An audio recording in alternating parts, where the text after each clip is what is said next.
The end of the war didn't begin with a whimper but with the cold. The invaders, the final desperate remnants of the Ethel Corps, didn't come to fight us ship to ship anymore. They had learned that in a fair fight humanity was a meat grinder they couldn't survive. So they decided to change the arena. They arrived at the heart of our system and deployed the Event Horizon Shell, a planetary-scale Dyson shroud designed to encase the sun. Within 48 hours the stars disappeared from our sky. The temperature on Earth plummeted. The atmosphere began to freeze into liquid nitrogen. They weren't just killing us, they were starving the very source of our life. They viewed the sun as a battery they could steal, and humanity as a biological nuisance that would simply go quiet in the dark. They thought the distance between the planets was their shield.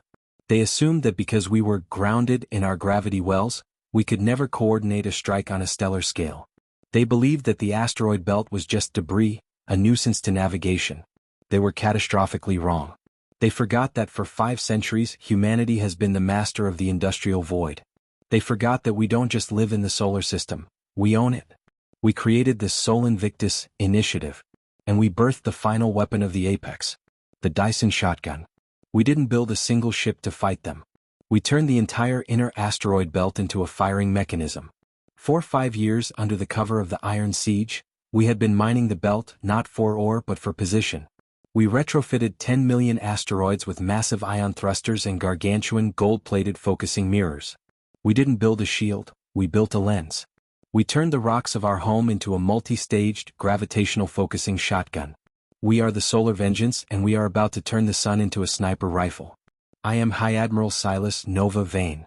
I am standing on the bridge of the Solaris Prime, a command station anchored to the surface of Mercury. My blood is 90% stimulants, and my eyes haven't closed in 72 hours.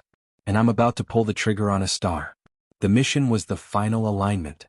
The Ethel Sun Cagers, a fleet of 10,000 dreadnoughts, had almost completed the shell. Only a small aperture remained over the sun's northern pole. If they closed it, the Dyson shotgun would have no target. All asteroid nodes engage thrusters. Bring the lens to focus. I roared into the system-wide relay. The delay was 3 minutes, but the automated subroutines were already screaming into life. Node Alpha Series, thrusters at 100%. The belt is moving, Admiral. It's like watching the rings of Saturn come to life. We're in position. Node Gamma Vesta, magnetic tethers are locked. The sun's corona is already being pulled into the focus wells. The heat is insane. I looked at the tactical holomap. The asteroid belt, once a disorganized ring of rock, was transforming. Millions of asteroids were shifting, their thrusters creating a shimmering blue halo around the sun. The gold-plated mirrors, each the size of a city, unfolded like the petals of a lethal flower. They were catching the sun's radiation and bouncing it back, focusing the energy into a series of gravity lenses positioned at the Lagrange points. The Ethel realized the threat. Their fleet broke formation from the shell, 10,000 white and gold dreadnoughts diving toward the inner system. They weren't aiming for Earth. They were aiming for the mirrors. Intercept them. Don't let a single dreadnought touch the focus nodes. The final space battle of the Iron Siege erupted in the space between Venus and the Sun. Our remaining fleets, every scrap Titan, every rail rider, every Mironite, pushed their engines to the point of structural failure. We weren't fighting for territory, we were fighting for the lens. I watched as the SS Indomitable took a direct hit from an Ethel planet cracker beam, the ship splitting in two, but its crew continued to fire their railguns until the very end, keeping the path to the Mercury node clear. Thousands of drag dragons wove through the asteroid field, dogfighting with alien star flickers, amidst a rain of molten rock and gold shards. The Ethel flagship, the Voidbringer, is entering the primary focus corridor. Sarah's voice crackled from the sensor deck, her tone tight with the pressure of 1,000 GS. They're going to ram the primary lens. Not today. I grabbed the manual override for the Mercury station. I wasn't just commanding, I was aiming. I used the planet's own magnetic field to stabilize the final focusing ring. Dyson shotgun. Phase 1. Initiate coronal siphon. The gold mirrors on the asteroids tilted by fractions of a degree. The sun's corona, a chaotic mess of 2 million degree plasma, suddenly felt the pull of 10 million magnetic anchors. A massive arc of white-hot fire rose from the sun's surface, drawn into the center of the asteroid ring. The energy was so intense that the sensors on the Solaris Prime began to melt. Phase 2. Gravitational compression. The asteroids fired their secondary thrusters, tightening the ring.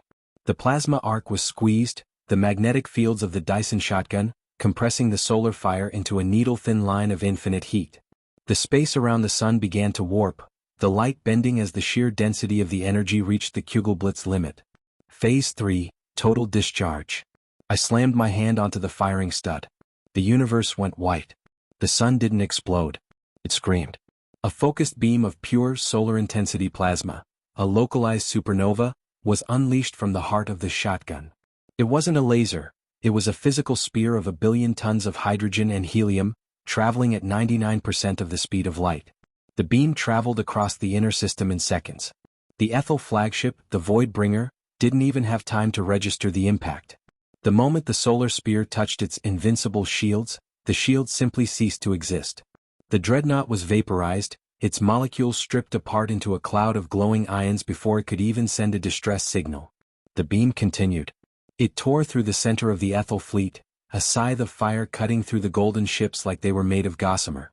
10,000 dreadnoughts were erased in a single 3-second burst.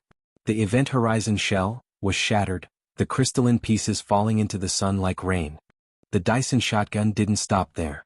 I adjusted the focus, sweeping the beam across the remaining Ethel outposts in the outer system. Every moon they had fortified, every station they had built, was turned into a scorched cinder. We weren't just winning a battle, we were deleting an invasion from the history books. The firing sequence ended. The Dyson shotgun, asteroids began to drift apart, their mirrors scorched and their thrusters spent. The sun returned to its natural state, its corona settling back into a calm, golden glow. The silence that followed was the heaviest I had ever felt. Across the solar system the comms were quiet. And then a single voice broke through. "Command, this is the lunar base. We see it. We see the sun." I looked out the viewport of the Solaris Prime.